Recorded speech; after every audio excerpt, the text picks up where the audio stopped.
Well, all right. So we are going through another book. We're going through Team of Rivals, obviously, and not obviously, but we've been talking about that Team of Rivals, and we'll put it here in our super awesome overhead shot. Yeah. So I think I just finished chapter 2 on script. You're ahead of me. And I read chapter 1 in the introduction physically, and then I listened to the introduction 1 and 2 audibly. So I'm floored. I'm really enjoying it. It's really good. There's stuff in there I had no idea. Yeah. The problem with the audio is I can't remember everybody. Right. Oh, I'm having a hard time tracking who's who. Yeah. And I really like that guy. Yeah, well, look him up. Mr. Weed. We got to show a picture of this guy. Yeah. I mean, maybe in the editing, well, so I can zoom in on this guy. This Mr. Weed. A little context. Thurlow Weed. Thurlow Weed. First of all, now somebody's going to send us an email. I'm Mr. Weed's great. I'm Why sorry. are you making fun of him? Like, because of his name. That's the only reason. It has nothing to do with his character. Well, although I'm kind of not sure about his character. I mean, these names are so. That was one of my interesting takeaways is the names. They are so. I look at this book and I can't remember who gave this to me.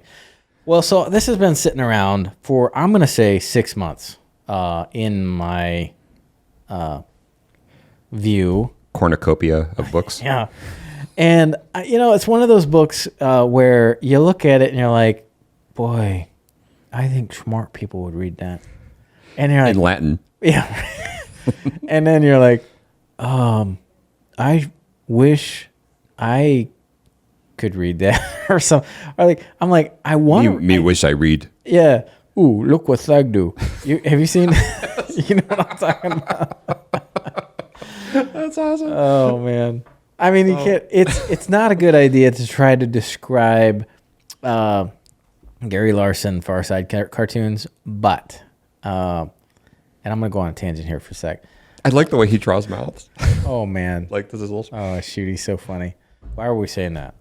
Reading, yeah. You were kind of making fun of yourself, saying, "Yeah, a smart person would maybe read this." But yep, and I kind of feel like a caveman because I'm just like, "There's no way I'm going to read this." So it's been sitting there for several months. But it stayed sitting there because I feel smart with books like this sitting around. Well, people have. You know what I mean? You go into people's homes and there's all these books all around. And you read any of these? No. I got them at a thrift store or an antique shop. I like the colors of them. Yeah, the color scheme is right. If they're color coded, you're like, no, nobody's reading these. Well, so finally, I don't know what happened, but a couple of weeks ago, something burst. I'm like, I need to read this. And I just started reading it, and I muscled through the introduction, and I'm like, this is good. I started taking notes. And I think I said, Shane, we got to read this book. We got to do the podcast on this book because it seems like it's going to be really important. Then I started listening on audio because you started listening on audio, and I really like this on audio. It's much more palatable. And I read a lot.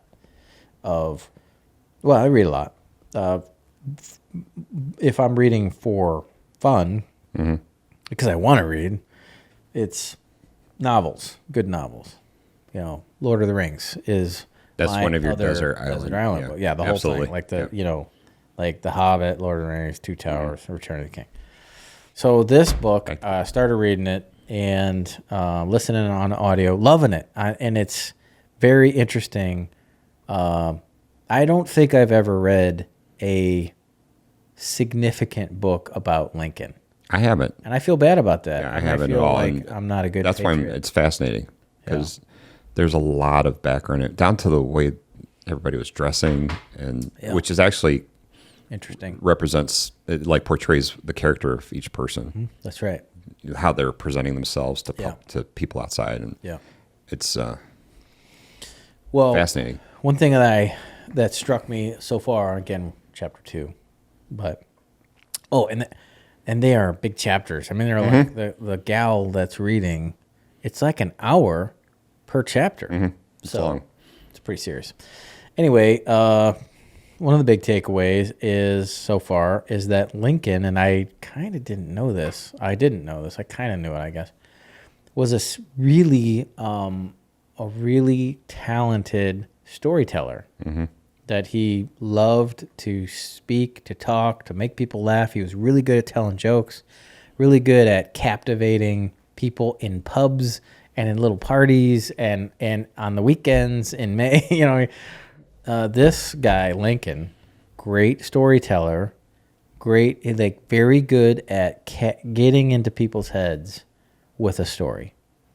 And I didn't realize that. And she spells out really these 4 folks who are running for the Republican nomination, 1860 presidential primary in Chicago. And you get a lot of detail on every person. Oh, yeah.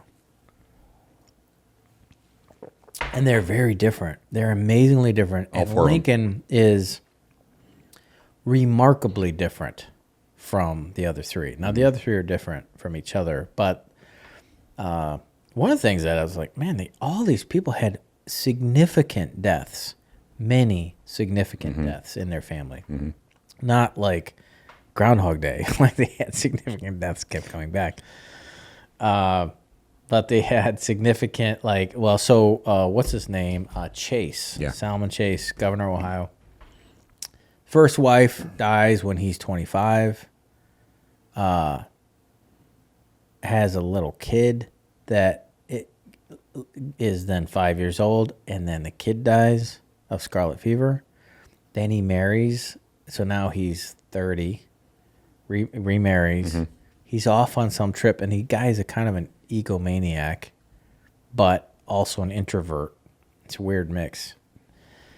He goes on this trip to get more reputation, and he comes home and his wife's dead. So now it's 30, and then I don't think they had any kids. I don't remember. And then he has a third wife, and she has 2 kids. She dies, and one of those kids die. I think so.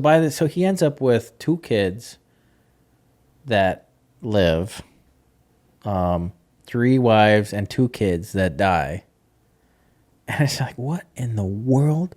I don't know anybody with half that much grief in their life. I mean, I could think of a couple people that a few folks have died close to them way early, tragically, but not like 3 wives and 2 different kids from, 2. And then Lincoln was the same thing. His dad, his granddad was killed by Indians they attacked, and his dad and his mom and his sister, and then, it just went on, and that was the other guy was his name, Bates. No, was it Bates? Bates was one guy. There's Seward. So I think it was,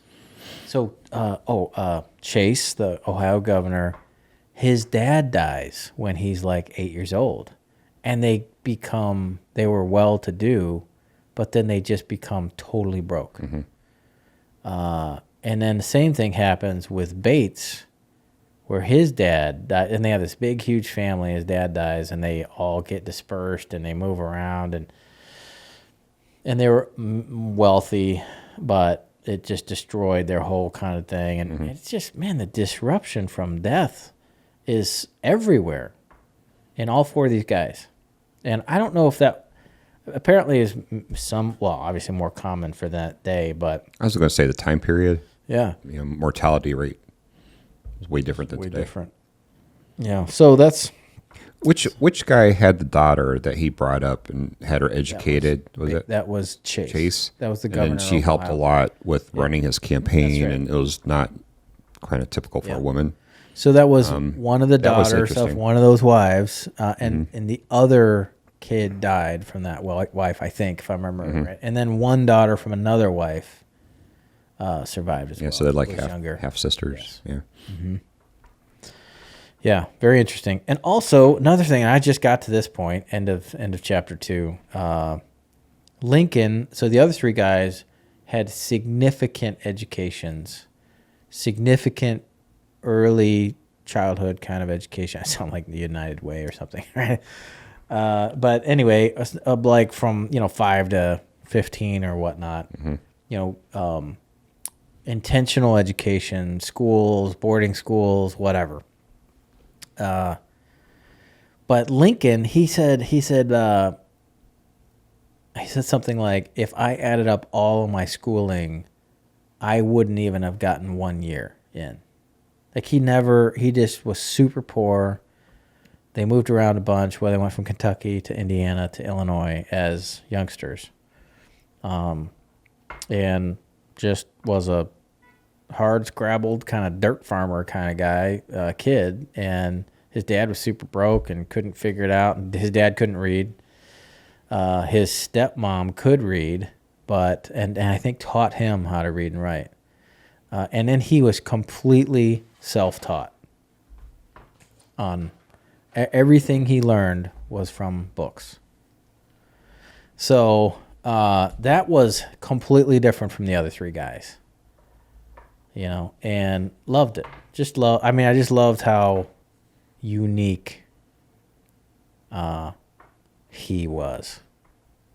So anyway, so far those are big takeaways. I just didn't know he was funny. Yeah. We talked about this the other day. Yeah. Like, I always thought he was super serious, like melancholy. Because of the way he looks. Yeah. And they even talk about, he's all gangly and Yeah. doesn't really fit in his new suit, and Yeah. Well, another thing that was interesting was the other 3 guys. Like one guy, Seward, New York. I think he was a governor. I think he was a senator. He's done a number of things in New York State, upstate. But popular guy. But the other, but Chase, nobody liked him. Like he was very sterile, very, very religious. He ran like this temperance society, wouldn't drink a drop of anything, wouldn't smoke anything, he was super like by the book and incredibly mechanical. And Lincoln was the complete opposite. Like, remember talking about his desk? Yeah. And then he had this big table just stuffed with papers flying everywhere. And then he had papers stuffed in hats. That's what. Like he was like, oh, wait, it's in my hat. You knew where it was. He just had to scrounge around a little bit for stuff, Yeah, it's like completely different. Taking a nap when his legs are hanging off the side of the couch. Yeah, just really different. Yeah. So far so good. Loving it.